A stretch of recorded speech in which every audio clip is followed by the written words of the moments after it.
السلام عليكم ورحمة الله وبركاته. ازيكم عاملين ايه؟ يا رب تكونوا بخير.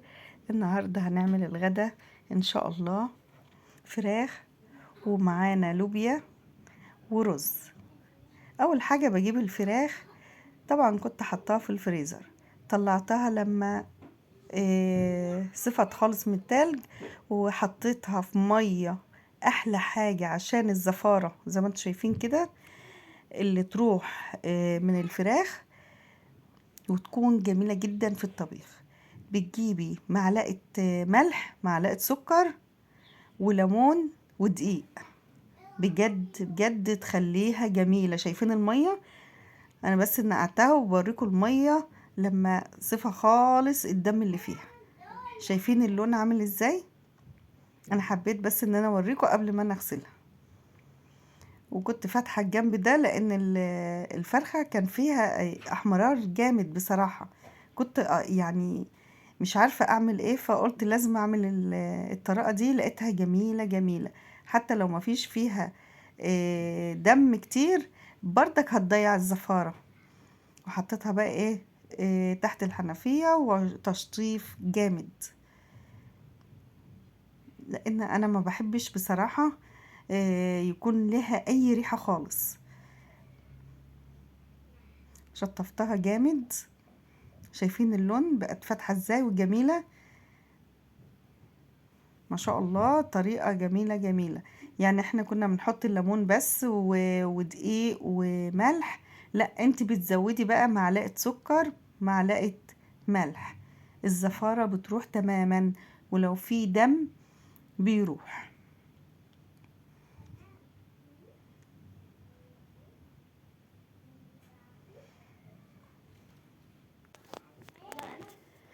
بنخلص بس التشطيف بتاعها كويس.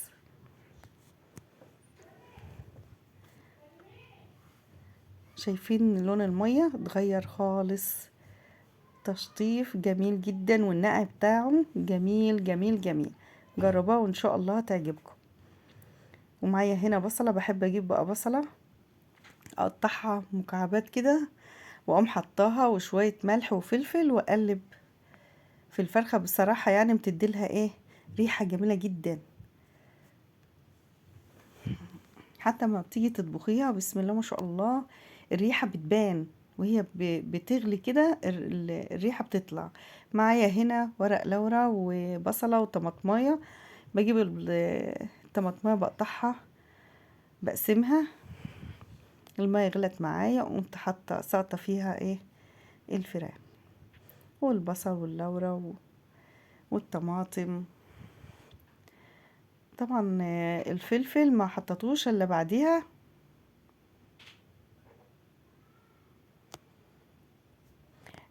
لازم نشيل، بيبقى فيه بعد ريم كده بنشيله، وبعد كده بقوم حاطه بقى الفلفل، وبزود الملح.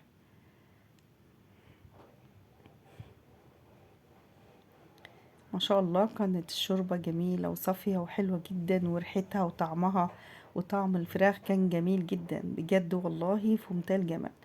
انا حطيت بس شويه في الاول هنا كده، وبعد كده حطيت تاني. لابد ان انا احط في الاول بردك على اساس الريحه بتاع الشوربه، وهي بتغلي كده الفراخ الريحه بتطلع جميله. هو اساس للشوربه هي الفلفل بصراحه.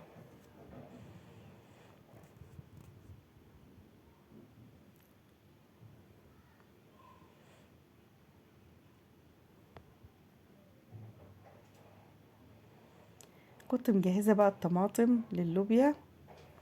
بحاول اوريكم بردك الطماطم بقسمها 4 جهات كده، يعني جهه كده وجهه كده، غير البصل اللي انا كنت مقطعاها، وبصله سليمه بشقها شقه بسيطه.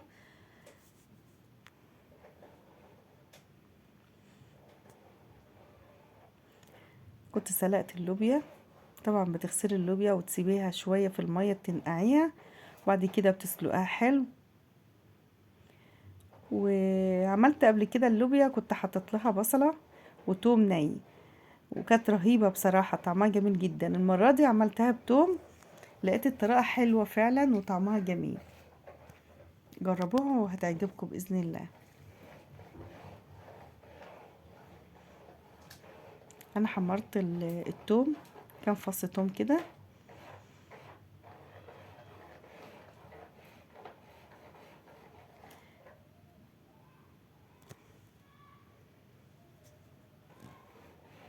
بتحمريها بس ما تغمقهاش قوي، لان لو زادت في التحمير ممكن تلاقيها عايمه كده على الوش ولونها بيبقى مش مستحب بصراحه. كنت اخدت الطماطم وقطعتها وحطيتها في الخلاط وصفيتها وجهزتها جنبي. زي ما انا بقول لكم كل فيديو كده ان انا بجهز حاجتي، بحيث اجي اعمل حاجه تبقى كل حاجه قدامي سهله يعني.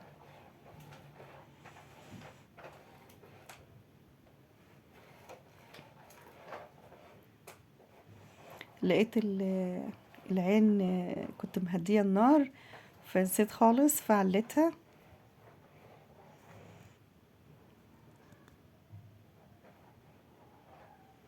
داخله اهي في انها تتحمر. ما شاء الله الريحه بتاعتها كانت جميله جدا. انتوا عارفين ان التوم بيبقى ريحته حلوه، والتوم عامه مضاد حيوي يعني حلو جميل جدا مفيد. بدأت بقى اتحمرت اهي، وهنزل عليها بالطماطم. انا مجهزاها ومصفيها. انا عندي تسبيكة، بس لما بيكون عندي الطماطم كتير في التلاجة بطلع واعمل بيها. اما بيكون في محشي في مستعجلة بطلع التسبيكة وبعمل على طول. معايا اللوبيا مسوياها حلو، والطماطم التسبيكة بتاعتها يعني غلوتين 3 وسقطت فيها اللوبيا. بتدي طعم الطماطم مسكرة حلوة كده يعني، مش عايزة ان هي تخش في السوية اوي. طبعا بسيبها بقى معاها، ما استنتش ان هي تسبك قوي، لان اللوبيا بسيبها شوية معاها، كل ما بتغلي كل ما بتنقص منها الطماطم، فبتسبك معاها بتبقى طعمها حلو قوي. وحطيت لها الفلفل والملح وشوية كمون صغيرين، وهنا قطعت فلفل حار عشان يديلها طعم حلو كده مشطشط وحلو.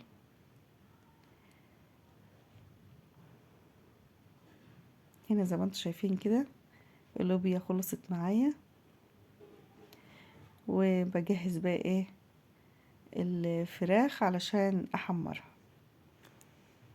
سخنت الزيت، ما بحط الزيت كتير جدا يعني حبة صغيرين كده.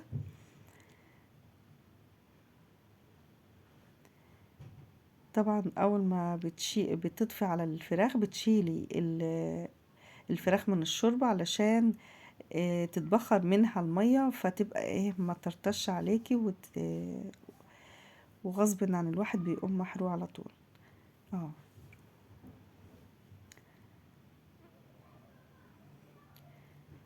ما بيحبوها تكون متحمرة من الجهتين.